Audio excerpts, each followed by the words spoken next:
रिश्तों के साथ पहली सैलरी का सुख। सोनिया, अगर तुम्हारी सैलरी आ गई है तो इस महीने की ईएमआई प्लीज तुम भर दो। मेरी सैलरी में अभी थोड़ा समय लगेगा। अनूप ने अपनी पत्नी से कहा। श्योर, सोनिया ने काम करते करते कहा। दादी, पापा को सैलरी मिलती है, मम्मा को भी सैलरी मिलती है, लेकिन आपको सैलरी नहीं मिलती। 8 साल की दीक्षा की बात सुनकर सोनिया और अनूप मुस्कुराने लगे। दीक्षा बेटा, पापा और मम्मा ऑफिस जाकर काम करते हैं, इसलिए उन्हें सैलरी मिलती है। मैं तो घर पर रहती हूँ। और दीक्षा की दादी अमिता जी ने उसे समझाते हुए कहा, लेकिन दीक्षा ने उन्हें बीच में ही रोक दिया। दादी, आप घर पर रहकर भी कितना काम करती हो। मम्मा पापा के ऑफिस जाने से लेकर वापस आने तक आप मेरी और इस घर की देखभाल करती हैं।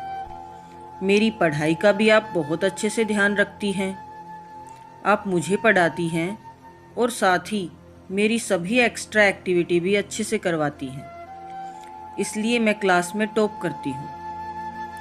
आप सब कुछ अच्छे से मैनेज करती हैं, तभी तो मम्मा पापा बेफिक्र होकर अपने ऑफिस का काम कर पाते हैं।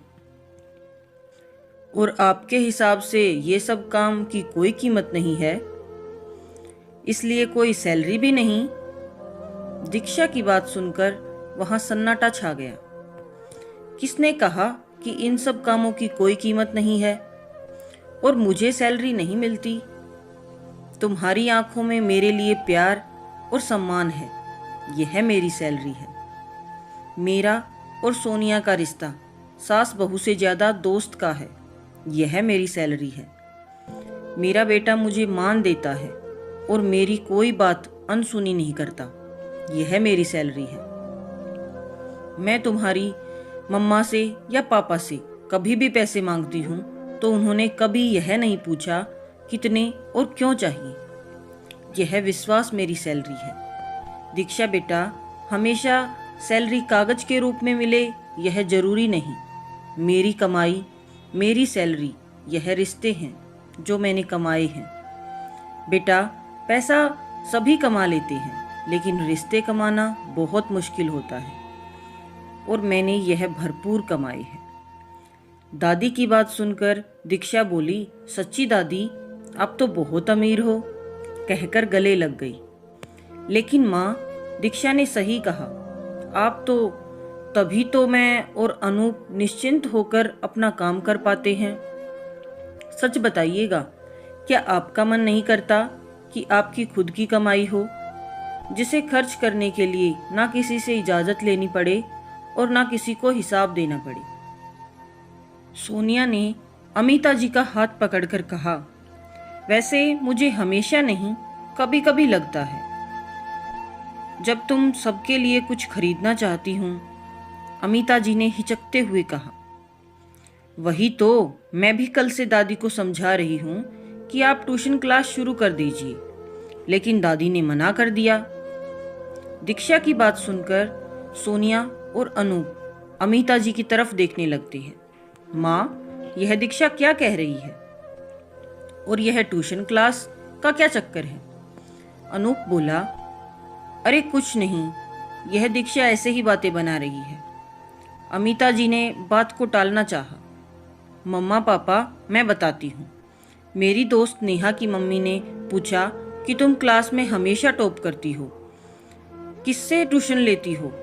मैंने उन्हें बताया कि मुझे मेरी दादी पढ़ाती हैं, तो उन्हें बहुत आश्चर्य हुआ। फिर वह दादी से मिलने भी आई थी और उन्होंने दादी से कहा कि नेहा और साथ के 2-4 बच्चे हैं, उनकी ट्यूशन ले ले। लेकिन दादी ने कहा कि उनसे नहीं होगा। माँ, आपने मना क्यों कर दिया? ये तो अच्छी बात है, आपने मुझे पढ़ाया और अब आप दीक्षा को भी बहुत अच्छे से पढ़ा रही हैं, फिर आपसे क्यों नहीं होगा? अनूप ने हौसला देते हुए अमिता जी को ट्यूशन देने के लिए तैयार कर लिया। 1 महीने बाद अमिता जी आइसक्रीम पार्लर में अनूप, सोनिया और दीक्षा के साथ अपनी पहली सैलरी मिलने की खुशी में पार्टी कर रही थी। आज अमिता जी के चेहरे पर रिश्तों की कमाई के साथ साथ उनकी पहली सैलरी का सुख और संतोष का आनंद आंखों में खुशी बनकर बह रहा था। आपको हमारी ये कहानी कैसी लगी हमें कमेंट कर ज़रूर बताएं। चैनल पर नए हैं तो चैनल को सब्सक्राइब करें, बेल आइकन ज़रूर दबाएं ताकि मेरे आने वाली हर एक वीडियो की नोटिफिकेशन आप तक सबसे पहले पहुंचती रहे।